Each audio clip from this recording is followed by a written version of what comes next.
Sa paanan ng bundok Banahaw, kung saan nagtatago ang Laguna sa Anino, may isang baryo na tinatawag na Sitio Anino.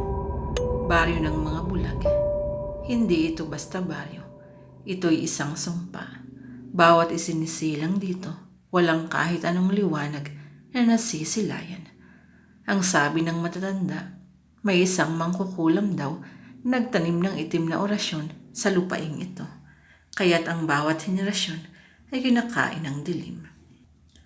Si Lando, isang estudyante ng antropolohiya na may matinding interes sa mga kakaibang kultura, ay hindi napigilan ng mga babala. Gusto niyang pag-aralan ng Sitio Anino.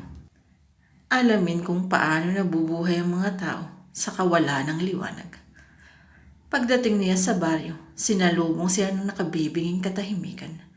Ang mga bahay ay gawa sa mga lumang kahoy at ang mga daan ay maputik at madulas. Ang mga tao, kahit walang paningin, ay tila alam ang bawat sulok ng kanilang mundo. Maligayang pagdating, bati ng isang matandang babae na nangangalang Aling Maria. Siya ang pinuno ng baryo. Dito sa Sitio Anino, hindi ang mata ang nagdidikta, kundi ang puso. Sa unang araw ni Lando, namangha siya sa kakayahan ng mga tabaryo na makakita sa pamamagitan ng ibang pandama. Naririnig nila ang mga bulong ng hangin, naaamoy ang mga babala ng kalikasan at nararamdaman ang bawat tibok ng lupa.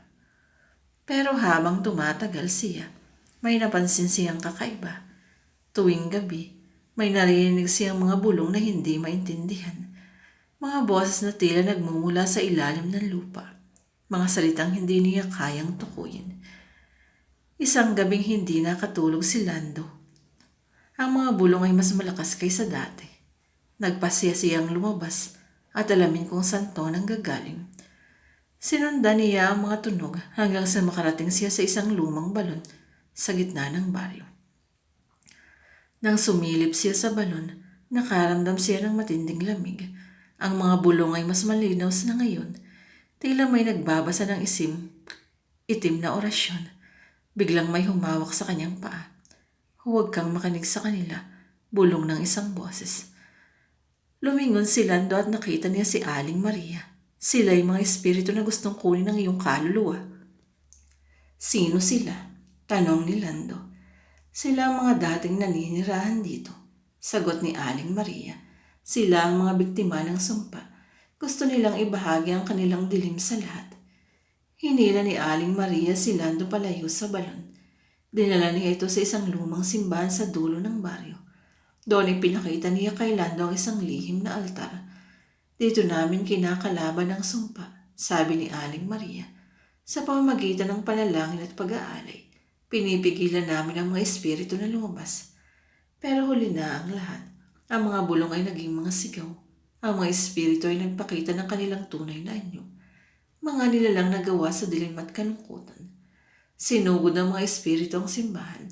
Naglaban ang mga tagabayo at ang mga espiritu. Kahit walang paningin, matatapang nilang ipinagtanggol ang kanilang baryo. Pero mas malakas ang sumpa. Isa-isa bumagsak ang mga tagabaryo. Kinuha ng mga espiritu ang kanilang mga kaluluwa at pinalitan ng dilim ang kanilang mga puso. Si Lando sa kanyang takot ay tumakbo palabas ng simbahan. Hindi niya alam kung saan siya pupunta. Basta gusto niyang makalayo sa Sitio Anino. Nang makalayo na siya, lumingon siya sa baryo. Nakita niyang tinutupok na ito ng apoy. Ang mga sigaw ng mga taga-baryo ay unti-unting nawala. Pinalitan ng katahimikan. Simula noon hindi na bumalik si Lando sa Sitio Anino. Pero hindi niya makalimutan ang kanyang nakita.